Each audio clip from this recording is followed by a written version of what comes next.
Hello folks, Jonathan Decker here, licensed marriage and family therapist, clinical director of Your Family Expert, and I am here to give you keys to fight less and connect more.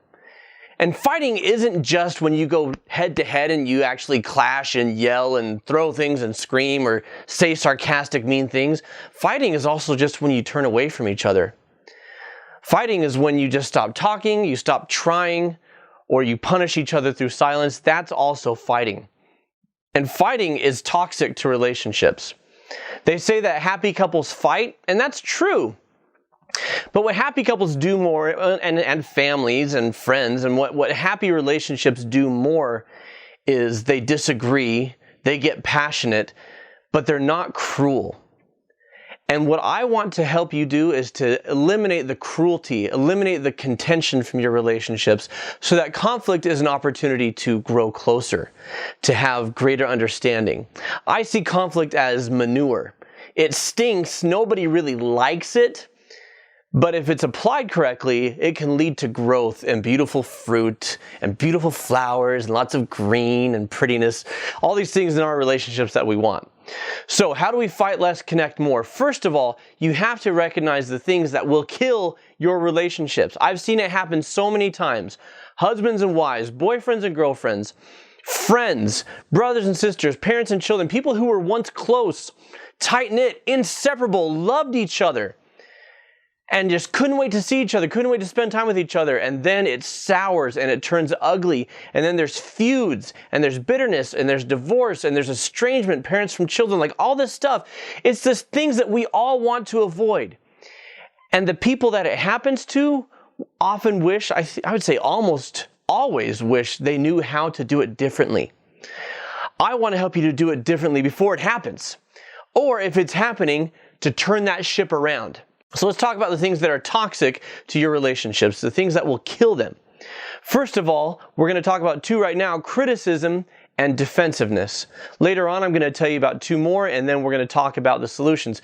Criticism and defensiveness. These are infamously part of Dr. John Gottman's 4 horsemen of the apocalypse, 4 things that will kill your relationship. Criticism is an attack on a person's character. It's a personal attack instead of respectfully addressing a behavior. Right? Criticism is harsh startup. Harsh startup means that when you initiate the conversation, you already come in guns a-blazing. You're coming in hot. Right? It's already harsh. It could be the tone of your voice. Darren? It could be things like saying you always or you never. Because when I say you always do this. You always side with the kids. When I talk like that, do you feel your anxiety elevating even though it's fictional? I'm not even really talking to you. You can feel that. When people say you always, it triggers defensiveness in the other person. Because instead of hearing what you're trying to say, which is, this happens enough that it's a concern, or this happens enough that it bothers me or it hurts me, what they hear is, you, without exception, do this negative thing every single time. And therefore, you are just a big negative. So what do people do? They start to get defensive and to protect themselves, and they push back and they fight back. Right? So that's criticism, saying you never do the dishes. What would be the response? What do you think would be the response if I said to you, you never do the dishes? There are a few of you out there who are like, that's true, I never do the dishes. Most people would say, that's not true. Thanksgiving, 2013, I did the dishes. Ooh, point to me, right? People look for exceptions because they feel attacked when they're criticized, and they feel like their character is under attack, their entire person is under attack, and so they push back. We also see this in the form of name calling. You jerk, you're such a witch. Oh my gosh, what an idiot you are. These types of things. We may feel like we're venting frustration. What we're really doing is tearing the other person down. The effects of criticism in a relationship, any relationship, are toxic. They're incredibly damaging. We get into relationships by and large because we want to feel loved, we want to feel respected, and we want to feel safe. When you are criticized, do you feel loved, respected, or safe? Of course not. Why do people criticize? Usually because they want something to change. But the great irony is that when we criticize people, they don't change. They usually keep doing what they're doing just to spite us. Just to be like, you can't tell me what to do, right? And so people don't respond well to criticism. We do it so they'll change, and they don't change. Or if we wield enough authority or intimidation, they might change the behavior, but in their hearts they resent us. In their hearts, they don't love us anymore or like us anymore. In their hearts, they start to feel hatred or enmity or dislike, and they're going to rebel or they're going to leave as soon as they possibly can because they're hurt. Criticism makes people feel hurt. Let's talk about defensiveness. Defensiveness comes right on the heels of criticism. Defensiveness takes two forms: playing the victim and launching a counterattack. Let's talk about launching a counterattack first.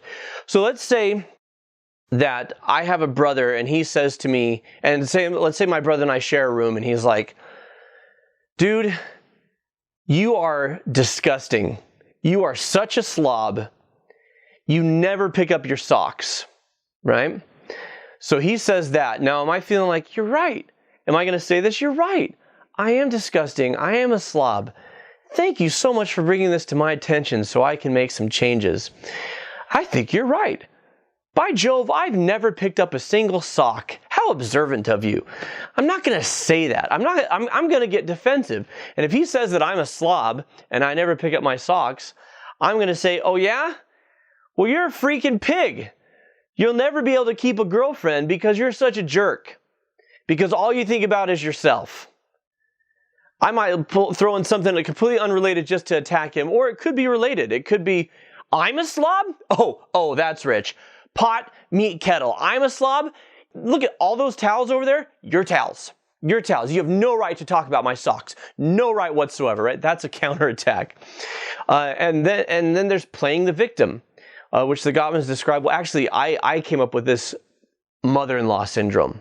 Mother-in-law syndrome. My poor mother-in-law, this actually is not based on her. This is not how she acts. But mother-in-law syndrome is, let's say you have your mother-in-law over and she's going to watch the kids and you guys are going to go on a date and you're telling her, okay, no sugar, no TV, have them in bed by 8.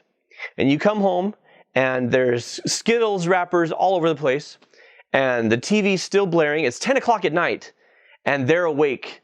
They're jumping all over the place. And you say, we specifically said no sugar, no TV, in bed by 8. They ate Skittles, they're watching TV, it's 10 o'clock, you didn't do a single thing that we asked. And instead of owning it and saying, you're right, I'm sorry, she goes into this. I guess I'm just a terrible grandparent. I guess I'm just a terrible babysitter. You can't rely on me for anything. Everything that I touch, everything that I do just turns to ruin.